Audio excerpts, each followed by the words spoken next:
Thank you for letting us be there in What's even more spirit. amazing is that I never said to Andrew, go run for president, so that the work I do at home can be valued finally. $1,000 a month would be a really nice start, and you can call it the freedom dividend. That wasn't me. That was all Andrew. He has always recognized the importance of the work that moms do, and he believes that parents need a choice. When we had Christopher, I was shocked. I was shocked by the overwhelming joy that he brought to our family, but I was shocked by the amount of work and the expense. Before Christopher was diagnosed with autism, we already knew he was different. It was clear to us that he really needed me to stay with him. And I had the fortune to be able to make that choice and stay at home with him full time. Now, so many Americans in our society do not have that choice. And it's a shame because our society does not value that kind of work.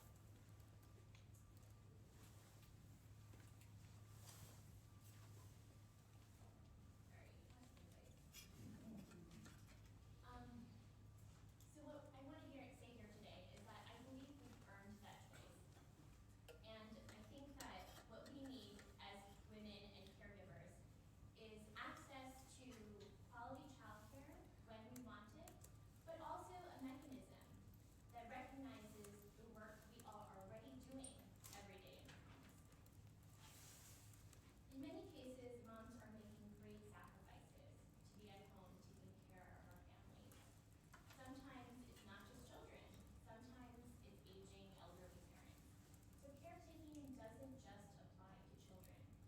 And let's not forget all the single moms out there and single dads who are heroes, making enormous sacrifices every day to make sure that their family has what they need.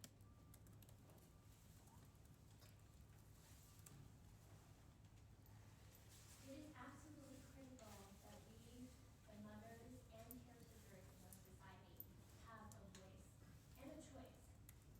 Between his paid family leave plan and the freedom dividend, Andrew is the only one speaking to that voice. And what I love so much about the freedom dividend is that it actually gives a lifeline to our children so that if they ever fall on hard times, that they won't face extreme poverty and homelessness and hunger. It ensures that the country will have their backs the same way that we have their backs now. So I'm so proud of the work that Andrew is doing, trying to strengthen our families and our communities.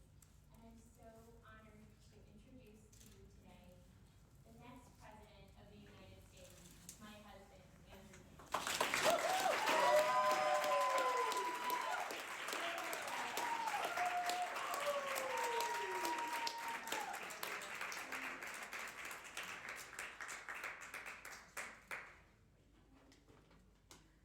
Thank you all so much. Let's give Evelyn my Yeah.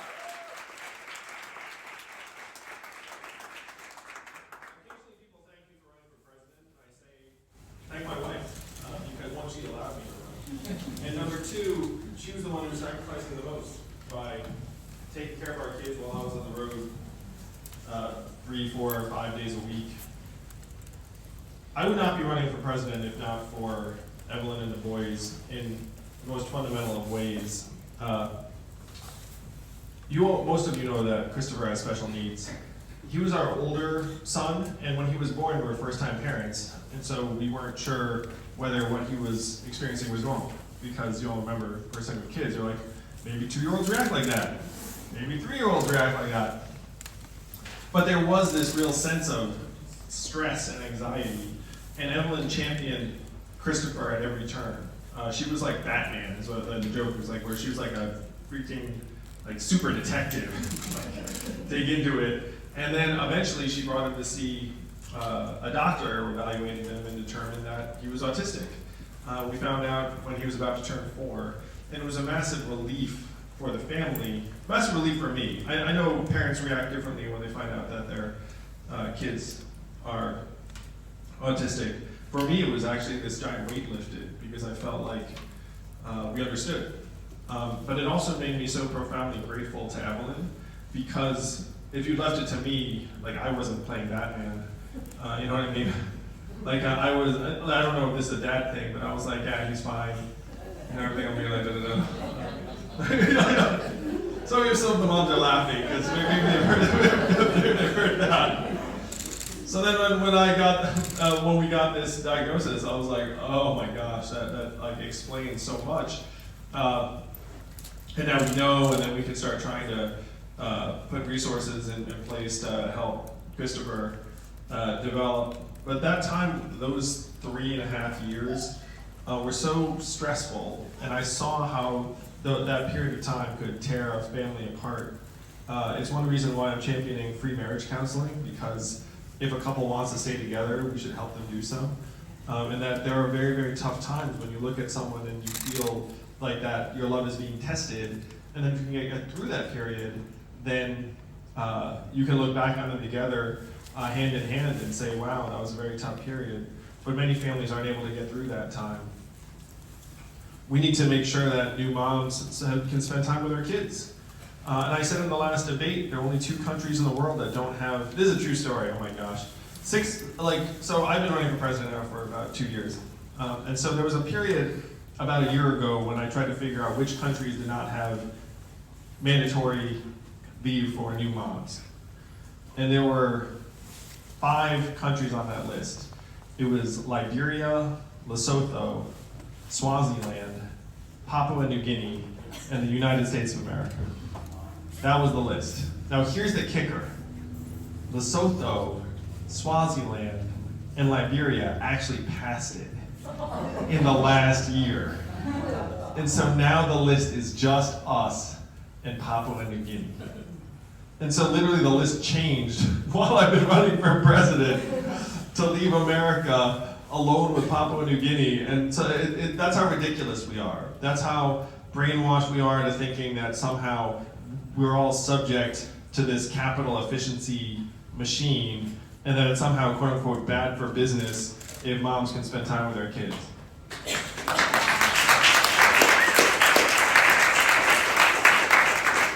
I'm a business guy, and I know it's insane.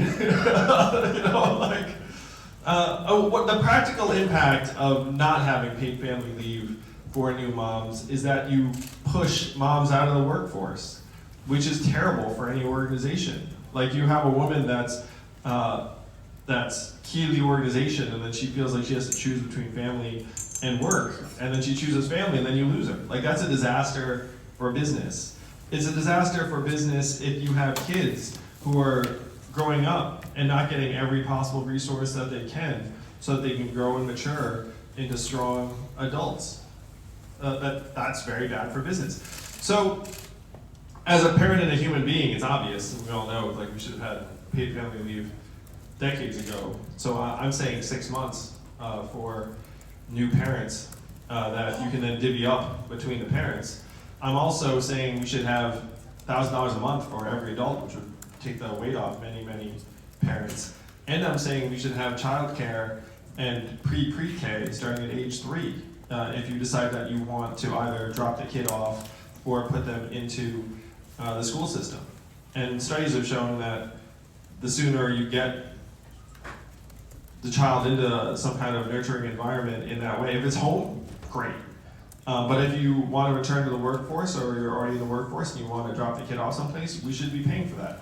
I understand what trade-offs families are making all the time. Where you look up and say, how much does daycare cost? And you look at it and you're like, what? Daycare costs this, what? And then you're like, okay, so if you go to work, all of the money that you'll be making will go to daycare. So why are you working again? Is the daycare going to be like better for the child than time with you? No. You know, like that's, and then some enterprising moms out there say, you know what, I'm gonna start my own daycare. That does happen somewhat. Because you look at the prices and you're like, I have to be able to do better than that. How many of you can relate to some of the stuff I'm talking about? Yeah, it's like everyone, right? So we have to put resources into our hands in our communities where our families can start to address our own needs and also pool resources so that if you do want a daycare, it's not gonna break the bank, it's not gonna be more than your paycheck, it's not gonna be something that is cost prohibitive for families. And this is an instance where an investment on the part of our community actually pays for itself many, many times over. This country has become penny wise and pound foolish, essentially. You know what I mean? And all of our measurements are driving us away from things that would actually make our communities and families stronger and healthier. Like, we worship the stock market and GDP while our stress levels are through the roof, anxiety, depression. Our communities are in a deep depression by any measurement that you would use that's not the stock market, essentially. And as your president, I'm going to help us evolve to the real measurements that would tell us how our families are doing. So Evelyn, just want to say I love you so much, and I'm so grateful to you. She was talking to someone other than that, so that's cool. And thank you for allowing me to run for president. And thank you for making our family strong and whole. I would not be able to do any of this without you. Thank you so much. Thank you, Kelly.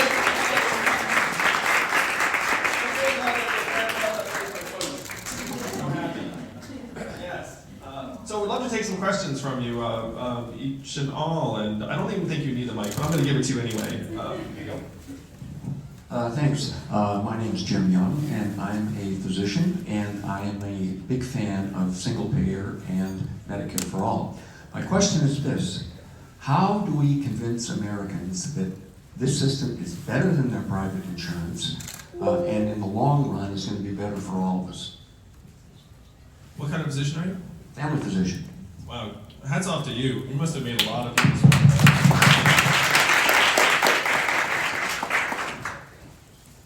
I agree that we need a Medicare for all system that provides health care to everyone in the country. As the how do you persuade Americans, to me, it's something that we have to demonstrate over time.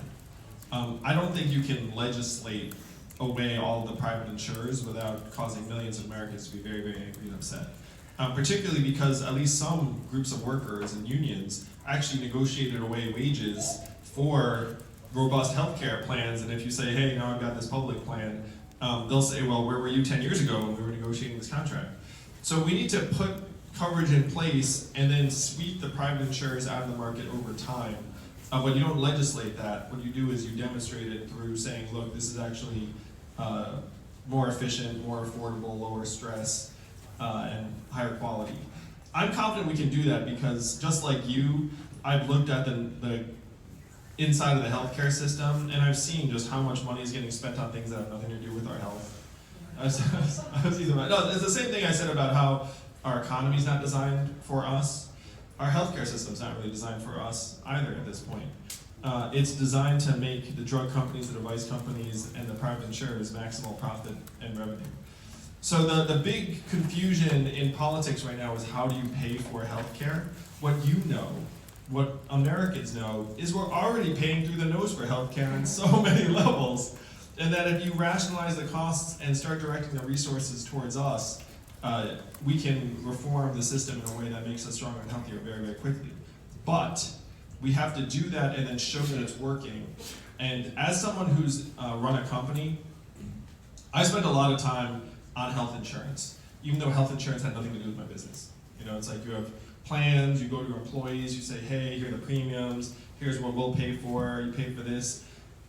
Couple things. Number one, prices only ever went up. Like, the health insurance company never contacted my business and was like, great news, it's going down this year. Never happened in American history. Number two, if someone had come to me, let's call it the government, and said, hey, guess what, there's this new public option, and you can get health insurance off of the back of your business and you pay into the system, I would have jumped for joy. Because it wasn't just the money, it was the fact that I had to become an expert in health insurance, even though it had nothing to do with my business.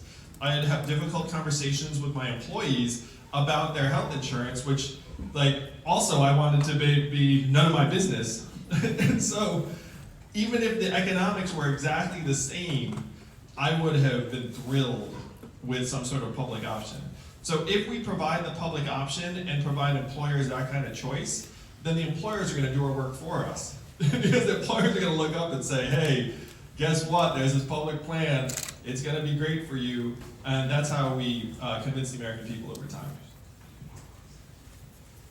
Hi, I'm Christine Carpenter, and a member of the Beyond Pain team, which is the only comprehensive breast cancer organization in the area. And I represent the Beyond Pain team on the board of the National Breast Cancer Coalition. Wow, congratulations. And the National Breast Cancer Coalition is a public policy platform, which I wanted to thank you for signing. The public platform, the first, number one is guaranteed access to quality, evidence-based, patient-centered healthcare for all, and so we thank you for that. Number two is making sure that there's adequate and sufficient research that is, that has advocates at the table in all the decision making. Plus, it's transparent and it's really looking at the issues we need to look at. And the third is making sure that educated patient advocates are at all decision-making tables for healthcare, research, public policy. And so I thank you very much for signing it. You did it in New Hampshire. And so I thank you in Iowa now, and all of us in Iowa, thank you very much for doing that. This is a great question. That makes me happy. I heard this and I was like, yes. But I was proud to sign that pledge. I mean, there are fundamental health concerns for all of us. Where do we go? Oh, thank you, God.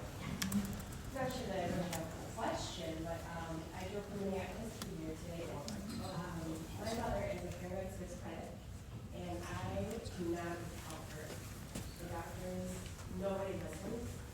So I don't really have a question, but I want you to know that as her daughter and my brother, as her, the son, we should be able to help our mom.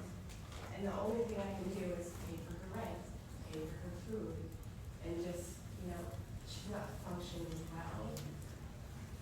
But yeah, nobody listens. And so I just want you to think, like, when you make it, when you're president, I want you to, just think of us. Because I can't even have my son around her. Oh, no, sorry. And she hasn't met my brother's daughter. Just because she's just not stable, And so I just wanted to put a story out there for women president that something come across your desk, No, it's not going to need to come across my desk. I'm going to go fight for this because we have a mental health crisis in this country.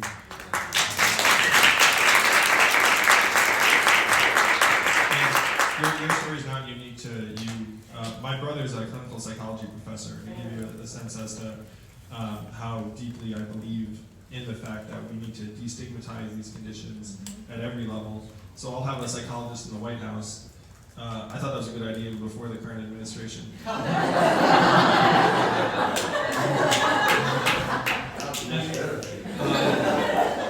But then for your mom, we need to have resources in place so that you and your brother can bring her to a professional who can see what might be able to help her, whether it's therapy or the right set of drugs. And the fact is, these drugs, if you can have a non-pharmaceutical response, that's better.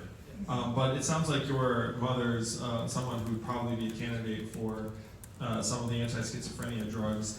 And the anti-schizophrenia drugs are very, very hit or miss. Like, in the sense that if you sit with a doctor, you know what they'll say? They'll say, try these drugs. It has worked for some of my patients. Really. And then there's like a multi-month period where the person tries the drugs and sees whether they improve their condition. And then oftentimes it'll have some effect, but some side effects, and you come back X months later and then try another drug. So we need to put those sorts of resources in your family's hands so that we can get your mom to a point where you and your brother will be fine with bringing her grandkids to visit her and spend some time with her. I'd love to help make that happen as your president. Can I give you a hug?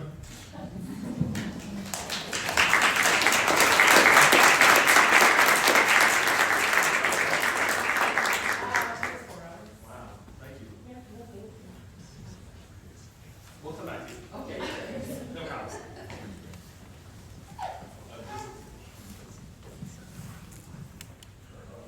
I'd just like to say you're not alone. My mother also has paranoid schizophrenia. She was diagnosed when I was 13 years old, over 25 years ago, and it probably took more than 10 years for them to get her medication right so she could just function. And still, a lot of the time, she lives in this groggy state where she really has no emotions. But her problem is now that she's living on a disability. And I have 2 daughters in college. I don't have the extra money to also support my mother. With the current system where she can't work at all, she could probably do a few things. There probably is something that she could do, and it would probably really benefit her life and give her a social outlet. But with the current income-based welfare programs we have, she's not able to make any money, otherwise the tax that she is receiving. So if you talk about the importance of the universality of the freedom dividend and how that supports the people who are receiving social programs. Thank you. Thank you for sharing that. I mean, again, her story and your story, it's in so many of our families. I have an aunt who was a schizophrenic. So most of us know. And one reason why I'm so passionate about the freedom dividend is that it applies independent of whether you work and generate some additional income. I've heard heartbreaking stories from people who are on disability who would like to work or even volunteer but are afraid to do so because if they do, then they'll lose their benefits. And that's a very negative aspect of our current disability programs and welfare programs, where if you do better, you get less. With the universal basic income, you do better, you do better. And you all have a foundation and a floor. Now, the foundation and the floor of this universal basic income, that's not enough to solve all of our problems. We have to continue doing more. One of the things I say is that it's like a foundation that you keep on trying to build a structure on top of, but it's an excellent foundation. It's a much better foundation than anything else that we have right now. And for you and your family, it sounds like your daughters are college age now, is that right?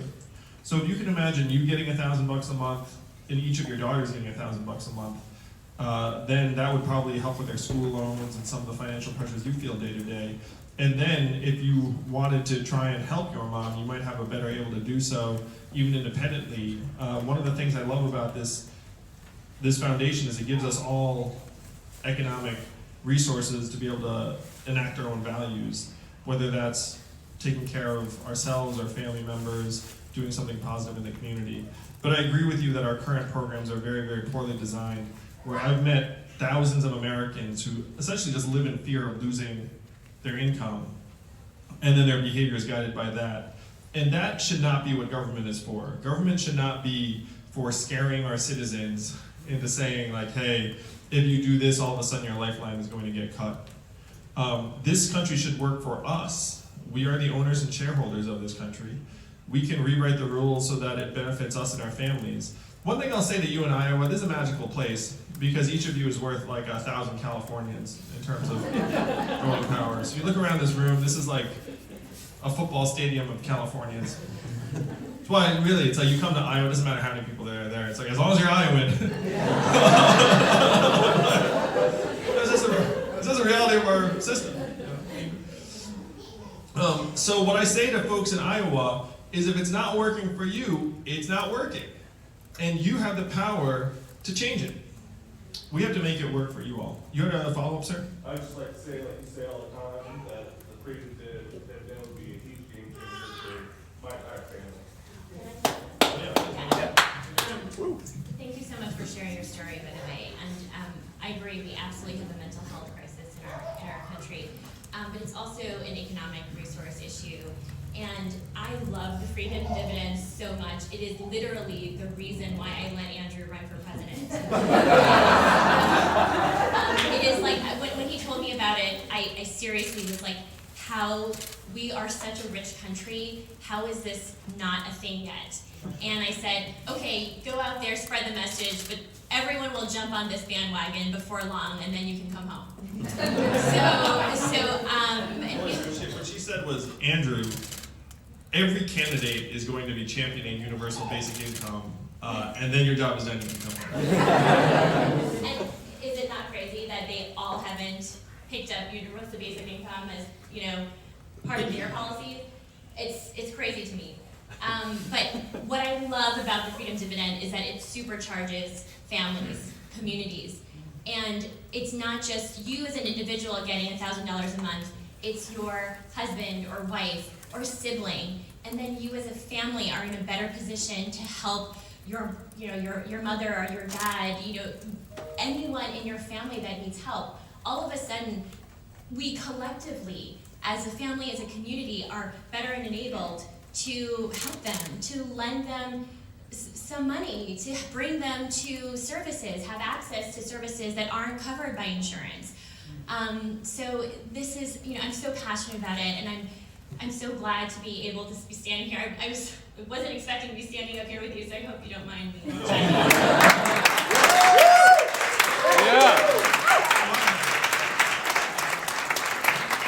I feel like one word from Evelyn is worth like 1,000 words from me. Because at this point on the trail, I must have said many thousands of words. So I'm just like, they can just find anything I say someplace else. So yeah, baby, anything you want to say, just shut me up. So there was photos were being taken, and then someone ordered me to move, and then they apologized, and I was like, hey, I'm married. I get ordered around all the time. That's true. So if you don't learn that at some point, then you don't stay married for long. I have a question for Evelyn.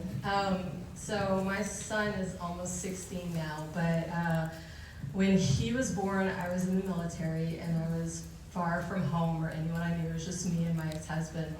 And my son was a very high needs baby. He had colic. It was just the two of us. It was the hardest thing.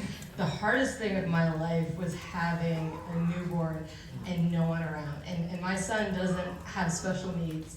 So I heard Andrew say a few things about having a baby and realizing that wait, am I a bad parent? What's going on here? I'd like to hear how you felt as a new mom with and you didn't know he had special needs yet. Christopher had special needs yet.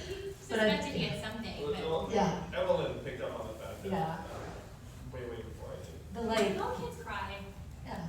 Well, how that was I for absolutely you. relate to you, and even though our kids didn't have colic, I went to one of those parent support meetings early on. New moms, and the subject was sleep. And I remember listening to the other moms talking, and I said to myself, I would die to be any one of you, because they would say my child's waking up every 3 hours, every 4 hours, and I was like, my child doesn't sleep. and there's no and it's hard to go about your day when you're not getting sleep. It affects everything we do. So I think that is something that a lot of people are very lucky. They have really, what I say, high functioning babies. There are only a couple of things that babies need to do, right? Eat well and sleep well and poop well, and that's 90% of their existence. So our child, he had a hard time eating and sleeping, and I was like, that is 80% of your job.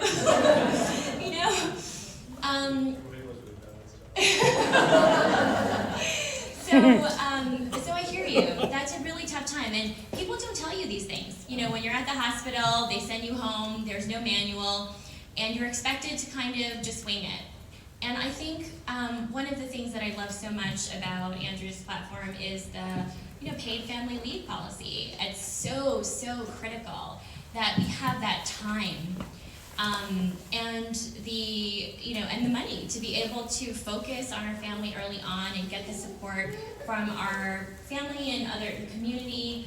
And if that was just a better built out system, then those things will come, because you have to put the resources in place and have the expectation that moms are going to be with their babies when they're born.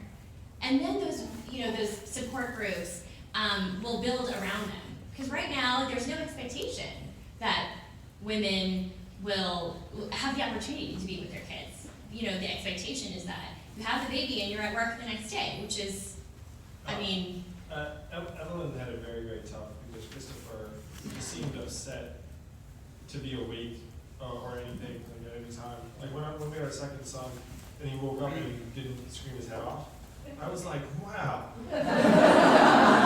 When she just woke up and like looked around, I was like, oh wow. yeah. He didn't sleep well either, but you know, the difference between like staying up and being up and then waking up and then going back to sleep is, I mean, But yeah, Christopher was so much a handful. They were super good. They take care of him. He was but you know what? So worth it, right? So worth it. yeah, we remember everything, guys. We got time for one more. I'm in the lactation profession, but my Oh, bless your heart. yeah, but I really am. What I like about your platform is about the AI and its threat to our economy, and I can't believe that you're the only candidate that's even mentioning that, and how important that is in for everybody, because I feel like a lot of the AI has taken over jobs of the people that voted Trump in. That's what I think. But Agreed. anyway, I just would like you to talk more about that, because I really, I read your book and I've been rooting for you since May. So I'm really. Well, thank you for Yeah. that. And let's give a round of applause for helping moms with lactation.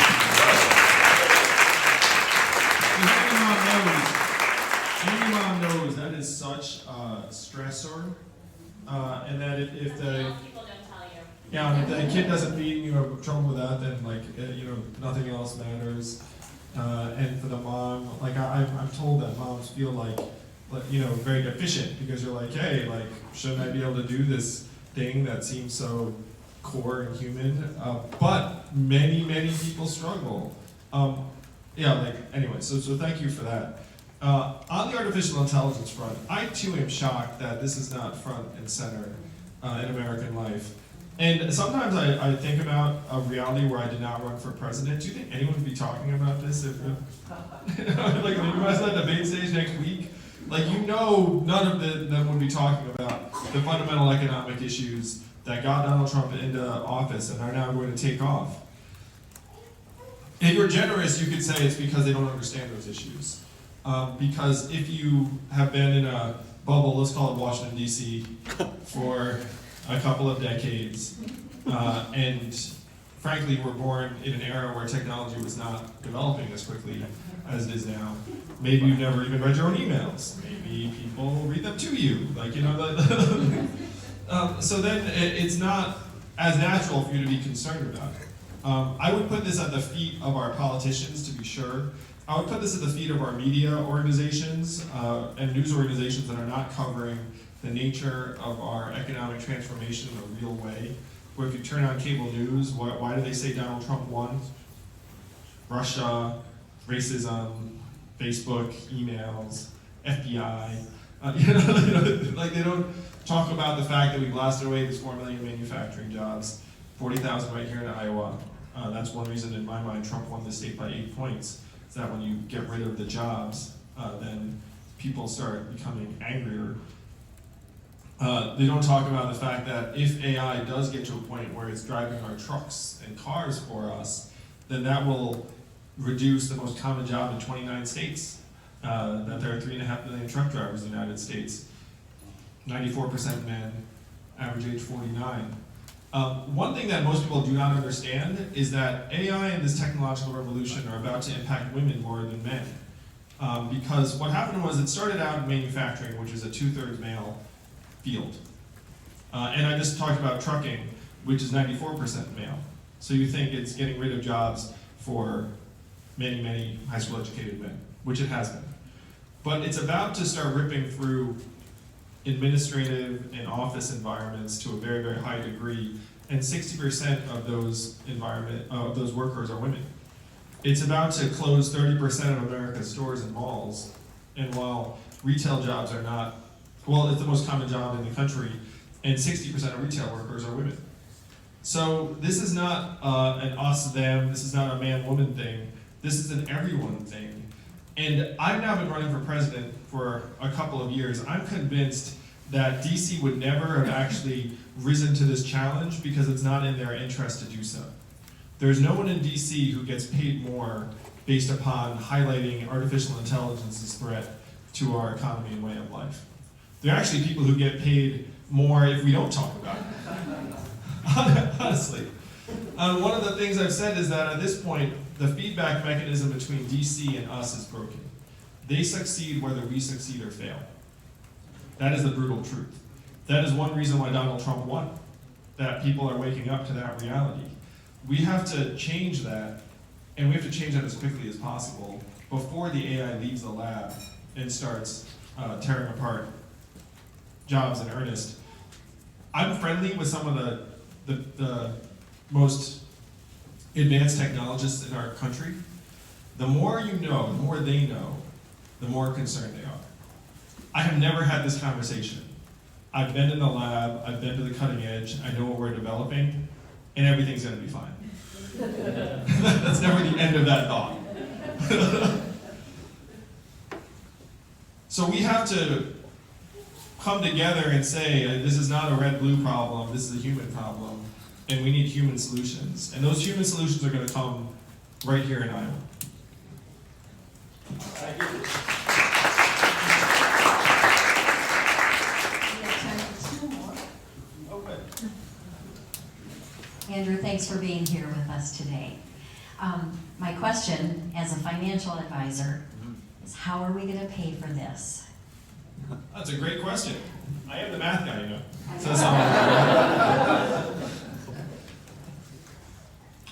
Amazon is closing 30% of our stores and malls and absorbing $20 billion in business a year. How much did Amazon pay in federal taxes last year? Zero. They have $1 trillion market cap. Jeff Bezos is worth $109 billion post-divorce, and they are paying zero in federal taxes. So the first thing you do when you say, how are we going to pay for this, is you say, wait, how does it make sense that Amazon's paying zero in taxes? I would say it does not make sense. And it's going to be up to the folks here in Iowa to say it does not make sense, and we need to change that. And then if we get us, our tiny fair share of every Amazon sale, every Google search, every Facebook ad, eventually every robot truck mile and AI work unit, you get a sliver of that, you generate hundreds of billions in new revenue very, very quickly.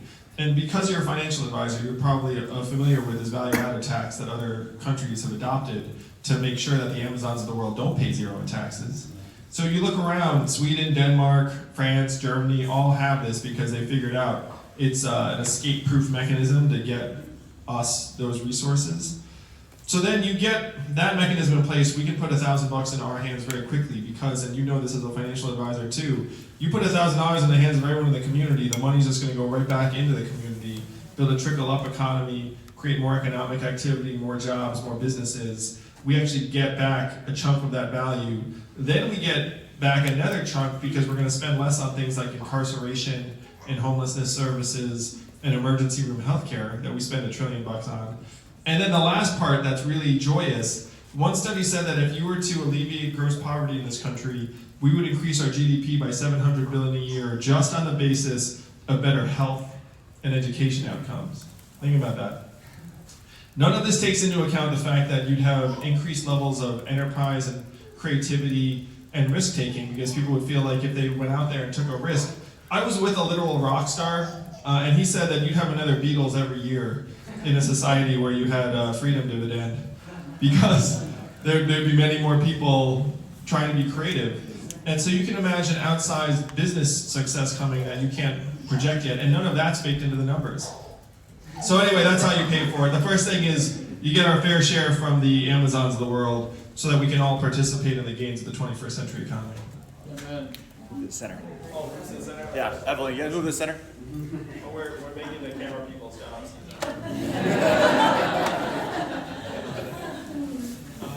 And we have one more question. We got a mic. All right.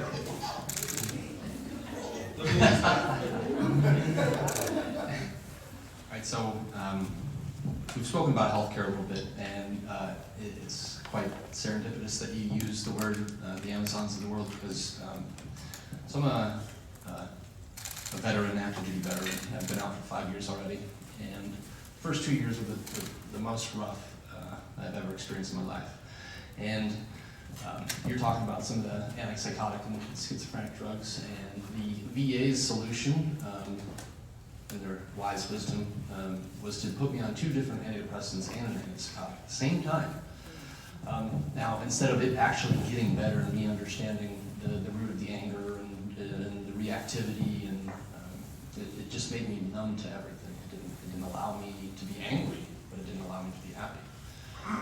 And so where I'm getting to with the Amazon, I decided after a week, which they told me to take it for a month before you see any real results, which is beyond absurd, beyond absurd. To anybody educated, I feel that that's absurd, but it's also messing with biochemistry, and I don't know a lot about it. What I'm getting to is I stopped taking those drugs, and I continued to do research because I needed to do something, because I wanted to stay here and to be able to experience the family life. And I would not be here right now if it wasn't for psilocybin, cubensis, mushrooms, and ayahuasca, and that's 100% fact. I would not be here.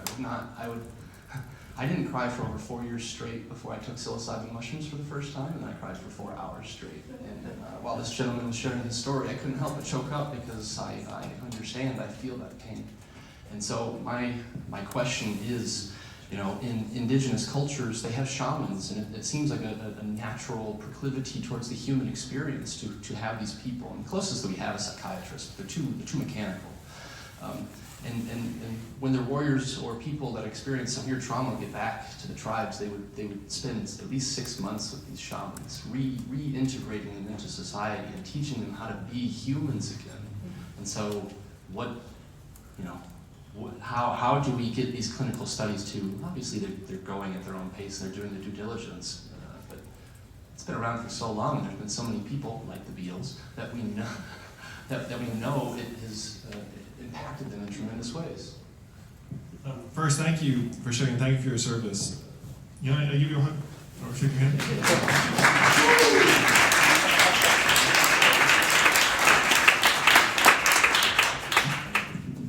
You are not the first person who has told me about the fact that psilocybin mushrooms have enhanced their way of life and their well-being.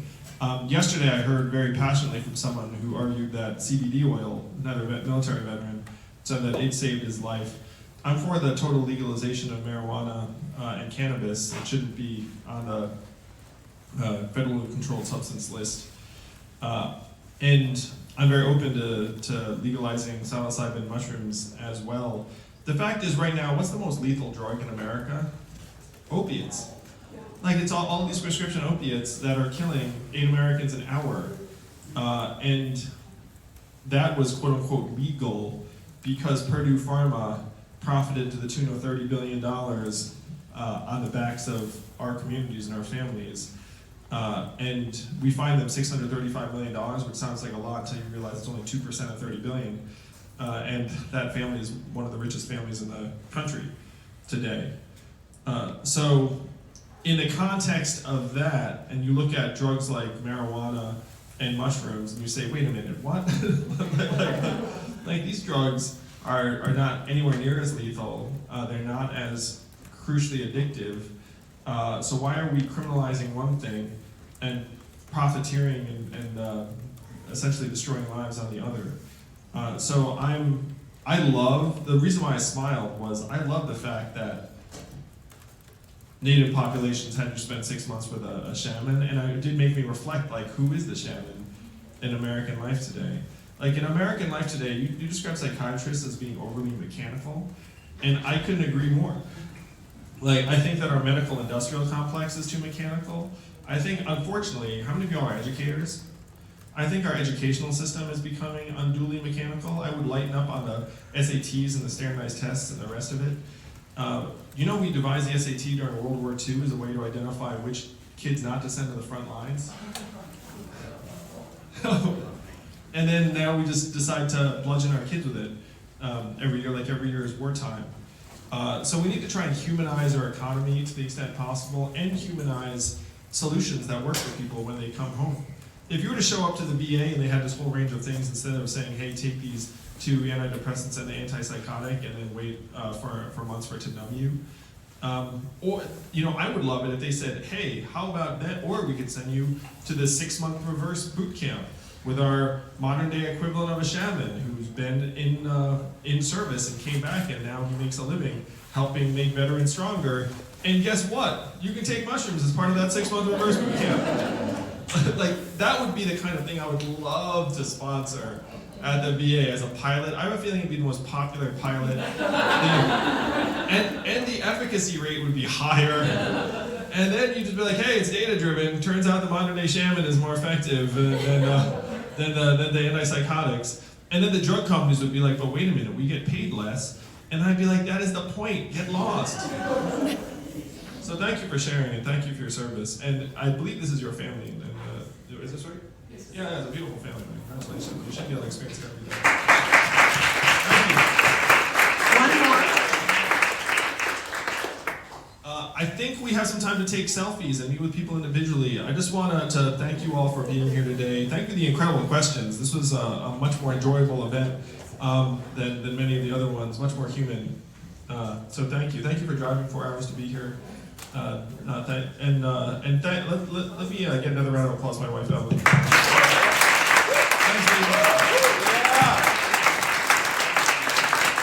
all right, where's the selfie line at? Hey everyone, we're going to do a selfie line on this wall. If you guys can line up single file on this wall, that would be awesome. Thank you so much.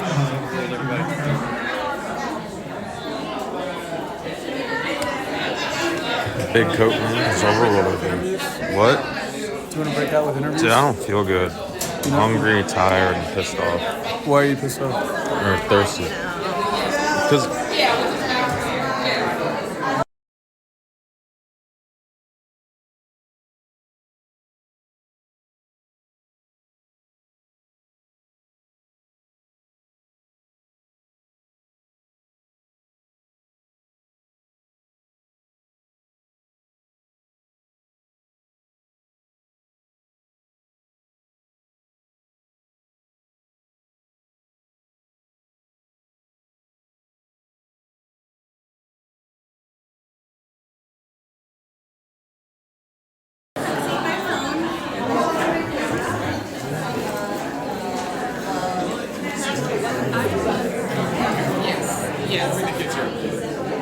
Hey, not going upstairs. Not going upstairs.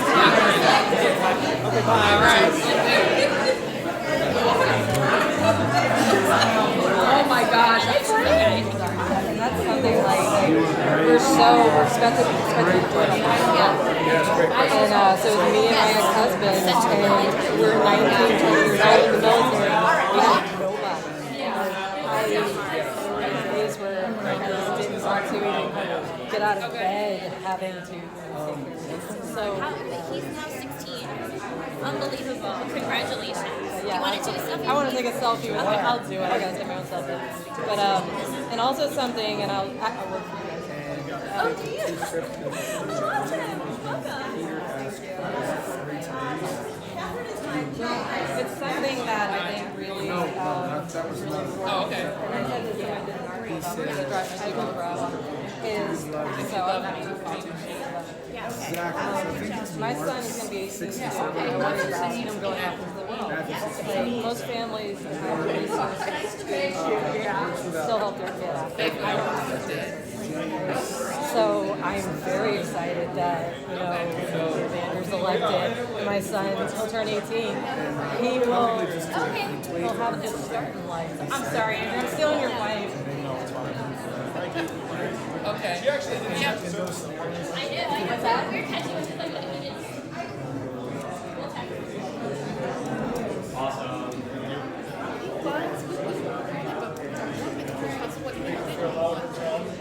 He's treading very lightly.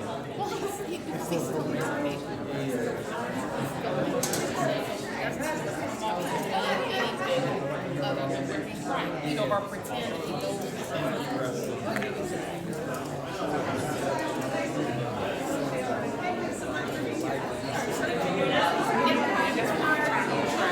And a real person. Good.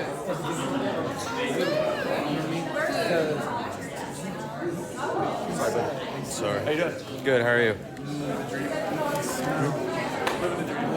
That's awesome. And you don't stink. Yeah, these are older white people. Oh, okay. So one thing you find is older people, I wouldn't say that physics, chemistry, I'm trying to figure out. So,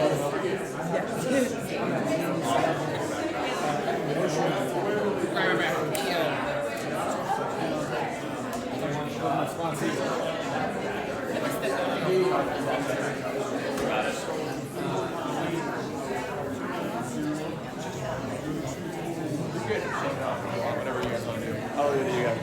Yeah. It's usually faster to hand it up. It's up to you. So prep them, make sure the camera's out, and then hand it Yeah, up. usually we switch back and forth, it's faster, but whatever you want. What is that? X Factor.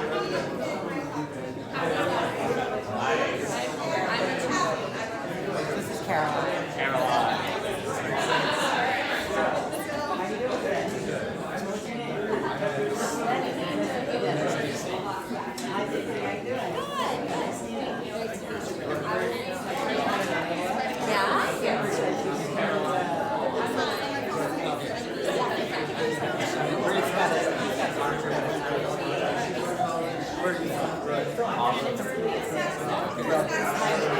Really excited. This is Dennis. Yeah.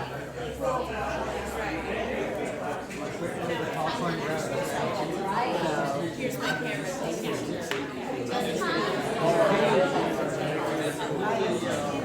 We better not run to the back. I gotta wait on long. There you go. Awesome. Great photo. I'm absolutely warm enough. This is Jen.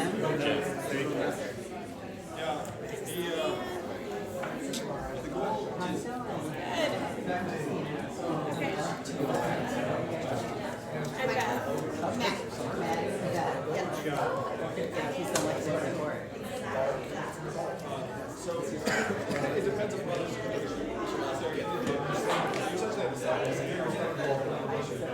So they don't have the ability. It's not too bad this week. You missed last week. Yeah, no, 3 hours normally to Minnesota. I like to kind of like be prepared.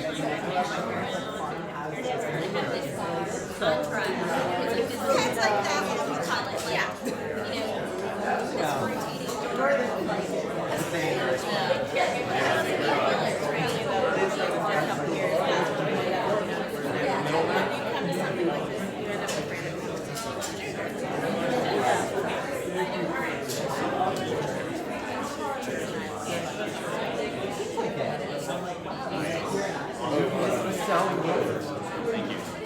just, you know, oh, great. Great, sure. Well, I mean, I don't know. Okay. Your phone, sir.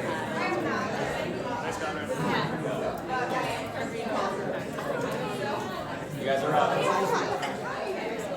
They're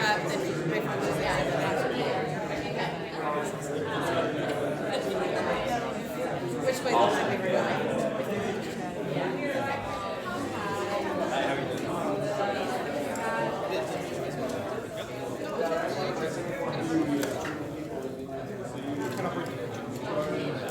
Great photo.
what? Over here.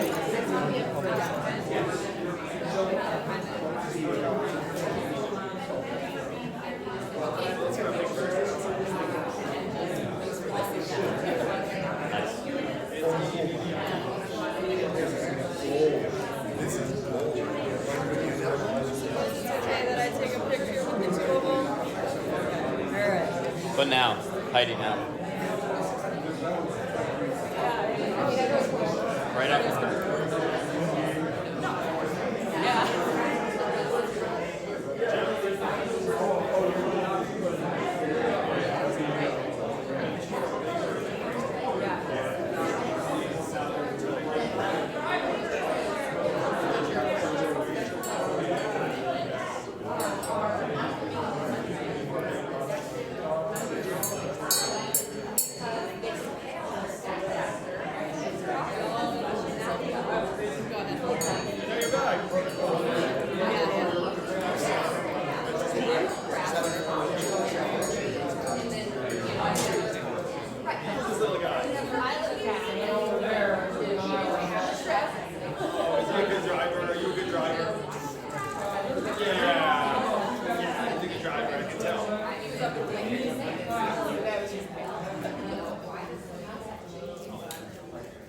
Awesome.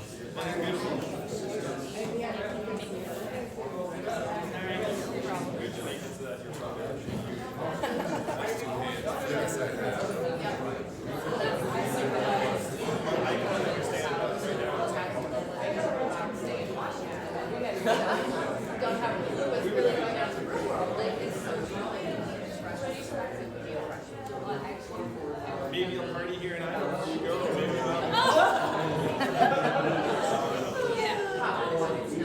Hey, Howard, nice to meet you. Good little sport. Nice to meet you. You're just like our boys. You really are.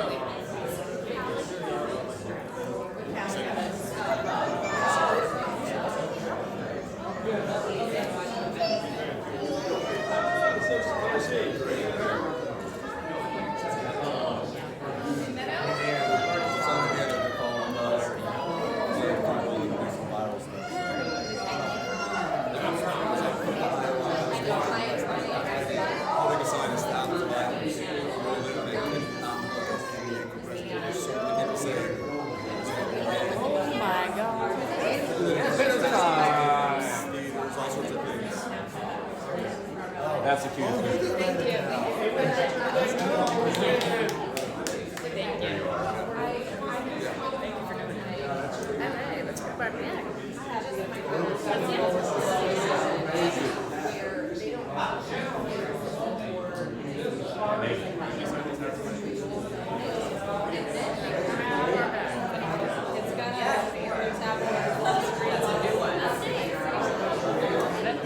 No worries. Bye. So cute. Oh. Got you hiking. I thought we might have all been there. All right. You should get more. Take a look.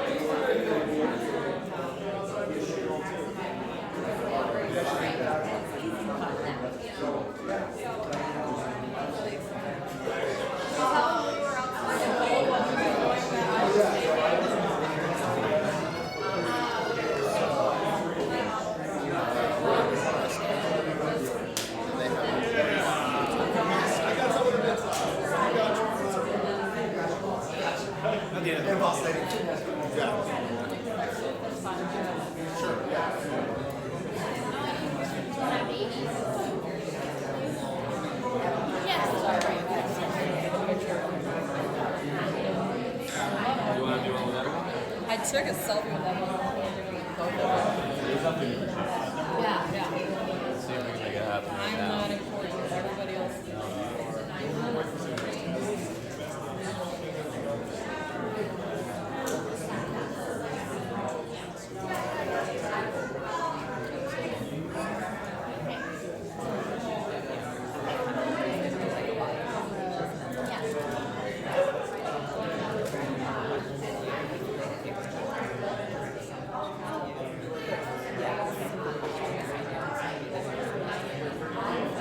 So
gonna do the press gaggle. Yeah, we're just With Andy. sticking You told you? Yeah, we're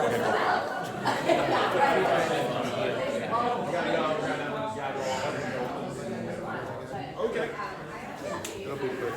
Thanks for helping. You'll probably get Hey, so Andrew, can Yang Stream come up to the press gaggle? I would say yes. You should charge that. I would. Eric, okay. Hey, Eric, can Yangstream come to the gaggle? What's that? Can Yangstream come to the gaggle? Sure. I would Okay. say yes. Why not? All right, cool. You're observing, right? Yeah. Yeah, it'll just be Matt and myself. Yeah. Or I gotta find Matt right now. Plus, it'll make us look cooler. Yeah. Well, hey, you are cooler. There is no make to it. You know what I mean? Hey, automatically, you're cooler. You got your wife one. It's like, can we have a Yang presidency? Like, can she vice for you, bro? That would be fun.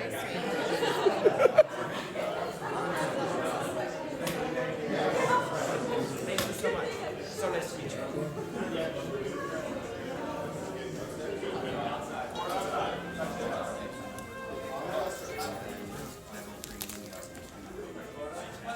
Matt.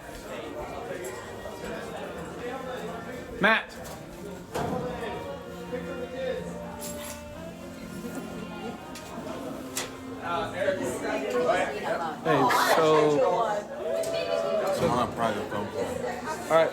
Hey, the press gaggle is. That's a press gaggle? Yeah.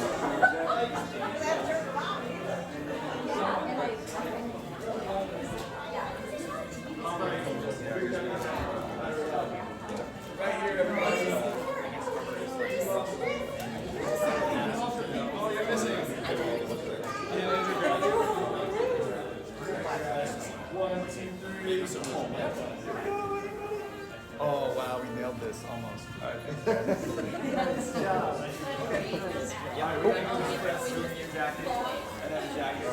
Gang Street. Does anyone know where Evelyn's jacket is? Matt. We're gonna have a break like 4 weeks. Eric, I need your words. Oh, okay. Yeah, you're gonna put that on. She's a superhero. She's worth it. Oh, I didn't know who you were. No one knows. Today. Now you're on. I say that, and now I'm 100%. I believe in everything you said and everything you're doing. Russell. He's our regional director for Waterloo, Dubuque, this whole corner of the Whatever it state. is. You can see one more time today. So every single event that is today You want lighter, was bro? Russell's region. So. Oh, you already have a book. All right, cool. All right. Yes. Look at that. I signed randomly. Well, we'll give it to someone. We'll give it to someone. Actually, you I can take it don't if you know. want. I don't know if I It's can all do good. anything Thanks for the help, December. though. That's fine. That's fine. She's amazing. Yeah. Where's the first guy? I have a lot of procedures. Hey, you're like the one call closer, bro. It is what it is. It is what it is. You're one call close. It is what it is. Nice in your band. You know, the most impressive thing was the fact that I just went out there and played basketball. Yeah.